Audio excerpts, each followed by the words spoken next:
말씀과 기도로 세워지는 열방복음 선교회 말씀으로 시작하는 하루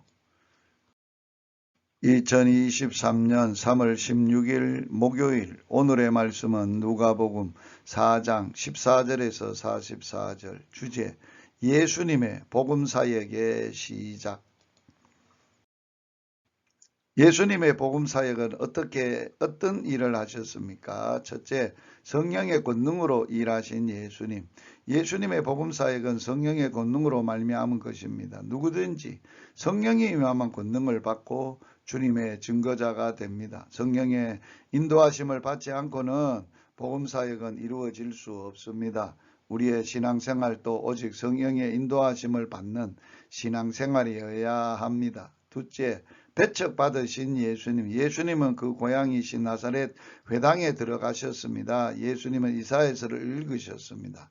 나사렛 사람들은 예수님의 은혜로운 말씀을 듣고 기이 여겼으나 곧 배척했습니다. 그들이 아는 예수는 자기들과 다름이 없는 목수의 아들에 불과한 평범한 인물이었기 때문입니다. 이들의 배척함으로 구원이 이방인에게 이를 것을 예언하시자 그들은 화가 가득하여 예수님을 낭떠러지까지 끌고 가서 밀쳐내고자 했습니다. 예수님은 고향에서 환영을 받기는커녕 배척당하셨습니다. 세상에서 실패하고 배척받는다고 낙심하지 마십시오.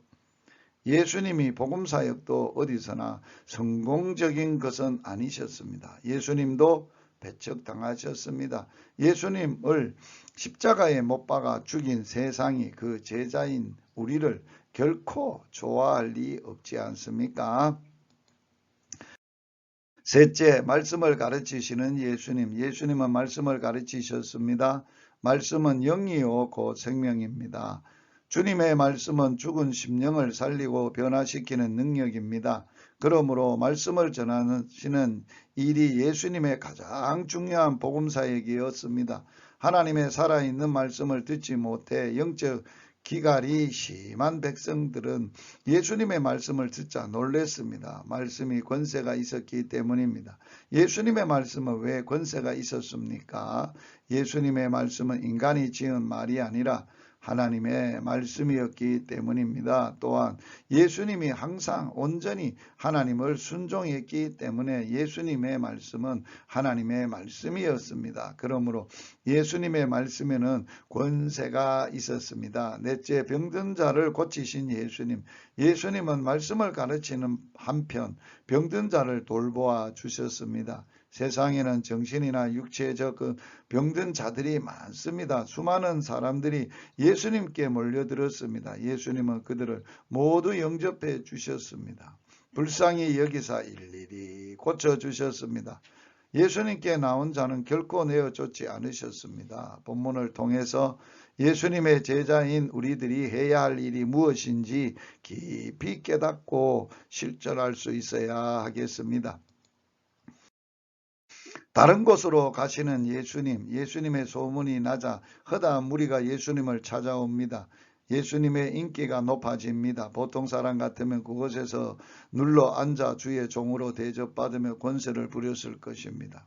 그러나 주님은 주위에 만류를 뿌리치고 다른 곳으로 가십니다. 그곳에서도 주님의 해야 할 일이 있었기 때문입니다. 주님은 병든 자를 돌보시기도 했지만 의사로서 이 땅에 오신 것이 아니라 하나님 나라의 복음을 전하러 오신 것입니다. 당신의 사명이 무엇입니까? 우리도 주님처럼 중심을 지킬 수 있어야 하겠습니다. 오늘의 말씀에 순종하기, 성령의 인도하심을 따라 성령의 능력으로 사역하는 복된 하루가 되시기를 주의 이름으로 축복합니다.